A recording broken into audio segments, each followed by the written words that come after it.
I am Jim Collison and live from the Gallup studios here in Omaha, Nebraska. This is Gallup's Theme Thursday, Season 5, recorded on September 19th, 2019.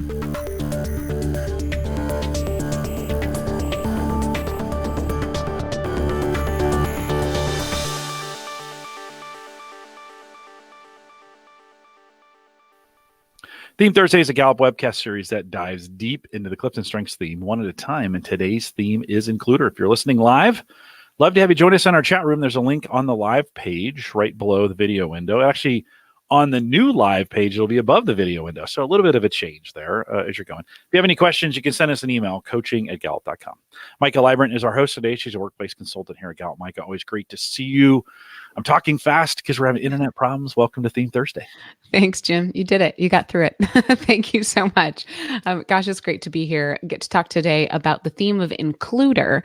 And if that's one of those themes at the top of your profile, typically within the first 5 to 10 in rank order, it means it's one of those dominant themes for you, something that always describes you.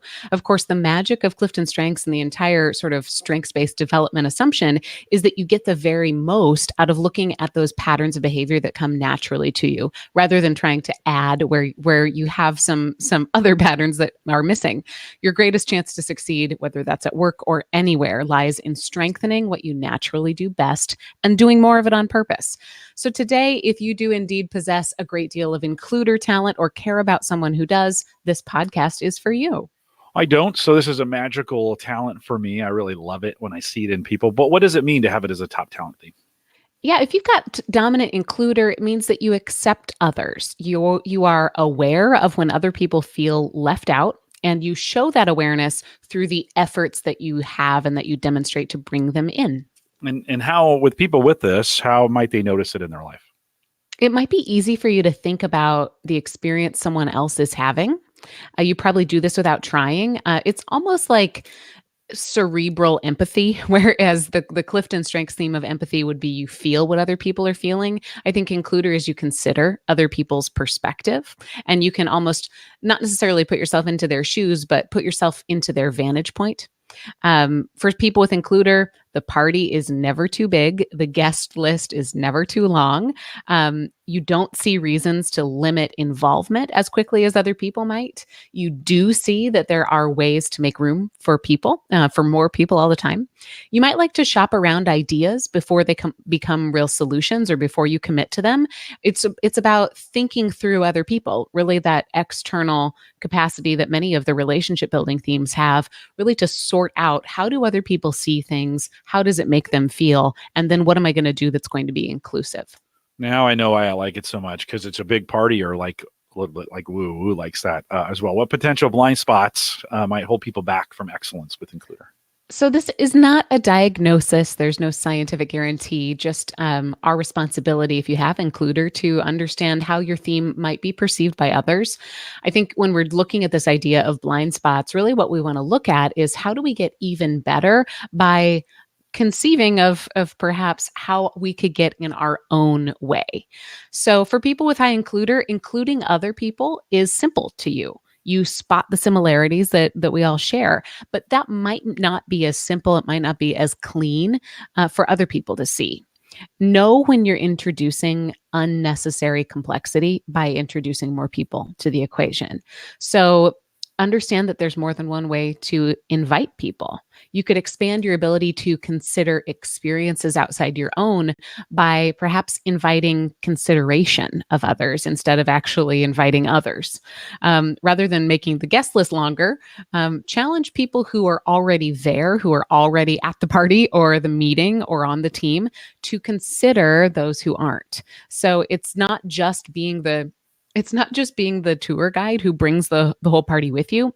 It's also, I think, in many ways, being the liaison, being the spokesperson for others. Or you could even ask, hey, try saying, I think we would benefit from having somebody else's voice before we make this choice. Is it okay if I invite them? I had an admin, Angela, who has includer very, very high. And she was awesome for me when I was putting together events, lists of things where we needed to make sure we thought through everybody, and it was great. What else, when we think about a role that includer can play on a team, if Angela and I were the team there, what other roles can includer play on a team? So page 21 on the CliftonStrengths 34 report is an incredibly popular page. Again, that entire report is really meant to be seen as an expandable file of information about your talent. If you want to dive into this section, you're diving into how does this relate to others in a group. And includer falls into the relationship building domain when we think about what is the role that it plays in terms of leadership. These are the themes, the relationship building themes are those that describe people whose ease and excellence comes in connection to other people. So includer specifically thrives in existing relationships. It also creates a welcoming environment within the team. There's always a seat at the table when there's an includer on your team. Includer can work from the head or the heart. I think that's an important piece to think about. Includer working from the head. So I think about includer at the boardroom table looks like somebody fighting for individuals or standing up for groups who are excluded or ignored. Includer in relationship might look like somebody extending an invitation, welcoming people onto a project, reaching out to those who might be on the edge and making sure that they feel like they're coming into the circle. Feeling comfortable as part of the whole. It's a relationship building theme that is significantly others focused. It's not just about gathering and having the relationships. It in and of itself is about considering relationships even outside of your own. If I've got high includer, it means that I feel better when other people feel included. Let's compare it to a couple other relationship building themes. This is where it can get a little tricky. And there was a question on one of our social media platforms this week that I loved because I enjoy words and I also enjoy these theme definitions. And I can play around with ways to describe the differences between these themes and the similarities between them for days. The question was about two pretty similar themes and what's the difference. And I went back and forth of how's the best way that I can describe this. And then I had to stop myself and remind myself, and hopefully there's an opportunity for us all to remember as well, that the real value of CliftonStrengths does not come in naming the themes. It comes in helping people improve their performance. So if you please don't get stuck with a client or with a loved one or in a relationship trying to sort out whether that's your includer or your empathy and what the difference is between the two. When you're working with a client, when you're coaching somebody through CliftonStrengths, what matters is that they can identify strength, that they can identify those moments of flow, that ease, that excellence, that enjoyment, and they can think about habits where they can recreate that. So what matters is not necessarily whether you're identifying the textbook correct strength. What matters is what you're doing with it. That being said, having a accurate understanding of this language that we all want to call common makes it more possible for us to reach those great moments faster. Having this common language for these themes of talent certainly helps us all. So in that spirit, with a slight public service announcement for great coaching, we're going to compare includer to a couple other relationship building themes. First, I want to do includer, empathy, and relator. So includer says, I invite you. Empathy says, I feel you. Relator says, I want to know you on a deep level. If we just look at relator and includer, relator is comfort with my inner circle. Includer is sincerity with an ever expanding circle. Includer might ask, what do we share? Individualization asks, what makes you unique or what's different about us? In partnership, so maybe, Jim, your example of just you and Angela together, includer can do a couple things in a partnership. It can expand your influence by helping you consider different perspectives or experiences. Even think about the way that Jim described his relationship with Angela, being she puts together great guest lists so that I'm not forgetting anybody. Includer can introduce you to new people or even new ideas. Includer can quickly feel comfortable amongst lots of different people, again, because you can see some of those similarities between them. Includer can sort to what do we share? What do we have in common? Notice what makes people unique, but also what makes them unified. Yeah, as a manager, there's a really key role to have someone kind of looking over my shoulder or watching my back for those kinds of that kind of communication. When we think of, was I including everybody? Did I get the guest list, so to speak, correct? Yeah. That. Any other clues when we think about advice on communicating well with includer? Any other clues you'd give? I don't mean for this to sound quite as loopy as it's going to, but be prepared for other people to have a presence inside their brain. See, it sounds weird, but what I mean is when you're communicating with somebody with high includer, they might naturally consider other individuals or identify quickly as part of a community or part of another group. So when you're communicating with includer, understand you're also communicating with them as part of a whole. Ask them to explore connections they have to others. Even a simple question like, hey, who else should we invite is a very well-placed question that's going to honor their talent. Also know that exclusivity is not a way to appeal to somebody with includer typically. Talk about togetherness, talk about the experience of the whole rather than singling out any one person or any one group of people. So what might inspire someone with includer? Anything that positions them to make connections or open doors for others. Consider development opportunities, invite them to help with onboarding or introducing social or emotional elements of the team. You could also encourage them to focus their talent on your customers. They might be really great at breaking down barriers that exist among client or customer groups by identifying those commonalities and being that first face. It's similar. I think there's a similar thread between woo and includer, and that thread is hospitality, that they both can create a welcoming sort of space. Now, they probably do it for different motivations. Includer says, I'm making you feel welcome because that's how I make you feel like you're a part of this. And that can be a great sort of a warm handshake across the aisle for your customers or your clients. I also think about development of ideas or projects that would succeed across a broad audience, not just something that's reserved for a few people. You talked a little bit about success with this, and we've been this season talking a lot about how do we practice this. Yeah. So how does someone with includer practice this talent every day? So this line I found in Strengths-Based Leadership, and I just have to read it. It's other people will relate to each other through you. Think about that. If you've got high includer, you might be an inclusiveness conduit that other people are going to relate to each other through you. So practice calling out something that you appreciate about your partners in front of their partners. You can be a stronger conduit of those connections. If you're in a meeting, make it a point to recognize or celebrate people who are there out loud. I would also say make your invitations a habit. Find ways to keep that metaphorical door open. People enjoy the stability of knowing that they always have a seat at your table, even if they don't ever sit down. So maybe if you've got includer today, you can reach back out to someone that you maybe notice could use a repeat invitation. This idea of recognition is kind of a team accelerant in a lot of ways. When we think about team formations, putting teams together, teams working together, really love that the practice of includer can be that of recognition. In other words, recognition can get contagious when everybody's doing it. And includers can think through, are we getting the right recognition? You can't fake it.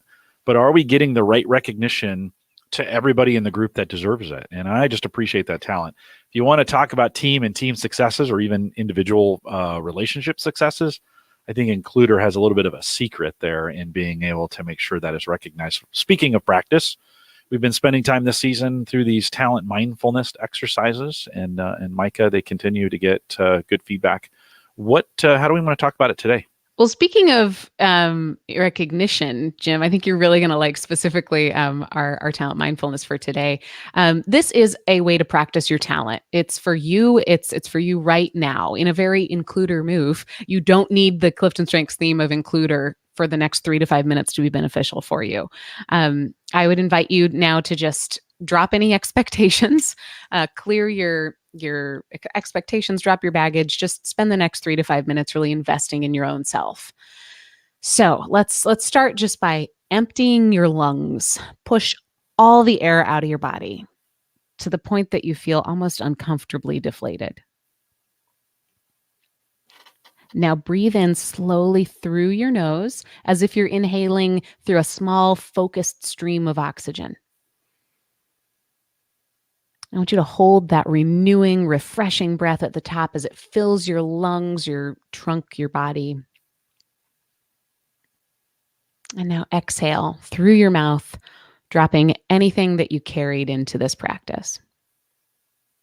I invite you to close your eyes for the next 3 to 5 minutes, or if that's not comfortable for you, just turn your gaze downward so that you're not distracted by anything that you might be seeing. Today, we're going to focus on the idea of belonging.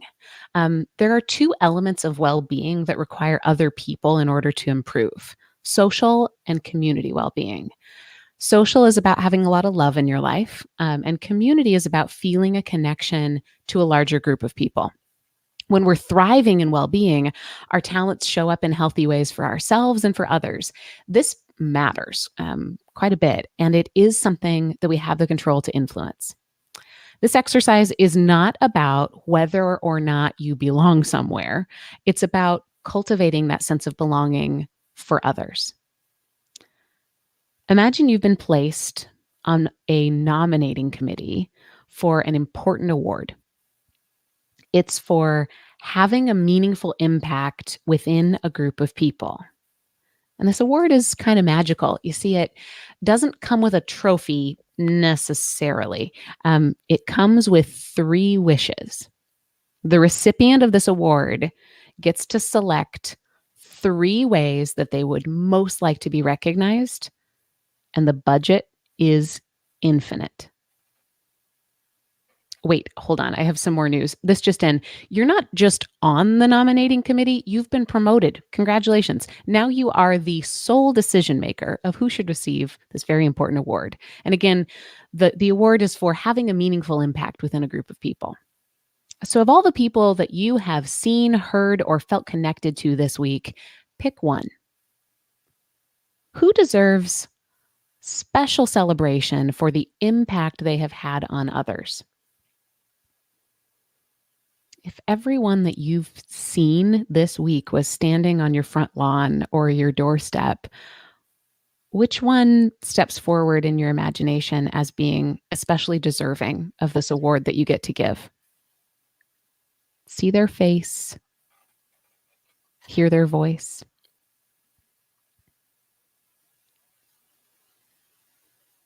Now imagine yourself delivering this award to them.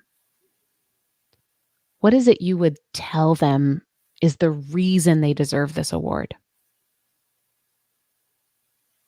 This is pretty fun to imagine. Now, I want you to come back from the magical dream space of your mind and into the planning for reality reflection space of your mind. The person that you just nominated to receive this great award, in real life, they need to hear what you think. You see them, you see the impact that they have. It's very likely that you are seeing their talent at its very best, and you see how they magnify the human element of a community. Write it down today and share it with them. More breaking news from the chair of this huge award committee. You are so good at this, at giving this award, that you have recently been elected to recognize someone with his exact same award every single week. That's right. The magical, huge, make 3 wishes with no budget too large award regenerates once it's been given. Go make a difference. That's your talent mindfulness for today. Back to you, Jim. Thanks, Maika. I've been spending a lot of time thinking about recognition just over the last couple of weeks and just the importance of it. And so, by the way, we didn't collaborate on that at all. That was just a really great moment. When you mentioned recognition, I was like, oh, yeah. Yeah, no, we've been spending a lot happening. of time. I spoke into a user group the other day and just talked a little bit about the importance of recognition and team accelerations and the way you get people productive faster. And so it's good. I'm glad we talked about it today because I think that's one of those important things. I think it's the secret sauce of making teams really, really productive is make sure you have good recognition systems available for them. I think your includers can help in that area as well. Well, with that, we'll remind everyone to take full advantages of all the resources we have available at, and I get to say something different, my.gallup.com. As of this weekend, the Gallup Strength Center will be redirecting over there. That's our Gallup Access platform. Gallup.com/access is another way of getting to that as well. And of course, all of our resources are moving this weekend as well. Gallup.com/CliftonStrengths are going to be there. So a lot of heavy lifting going on. Speaking of recognition and including.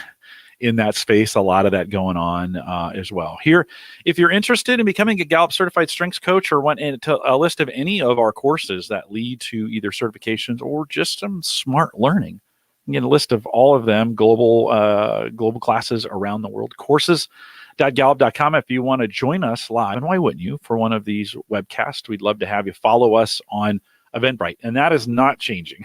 So gallup.eventbrite, BRITE.com, available out there as well. The show notes for this program, wish I had an easy link for you to get to those, but if you ever land on gallup.com/CliftonStrengths and see these posts, they're available, complete transcripts and timestamps available for you as well. Join us on our Facebook group, a great way to kind of stay up with everything that's going on. That is facebook.com/groups/called-to-coach, all one word, called-to-coach. We'd love to have you join us there. Many of you find it this way. This little CTA, this call to action at the end, many of you have heard it and joined us, so we want to welcome you to the group as well. If you're listening live, stay around for number 2. If you're listening to the recorded version, just play the next one on your podcast player. And we want to thank you for joining us today. With that, we'll say goodbye, everybody.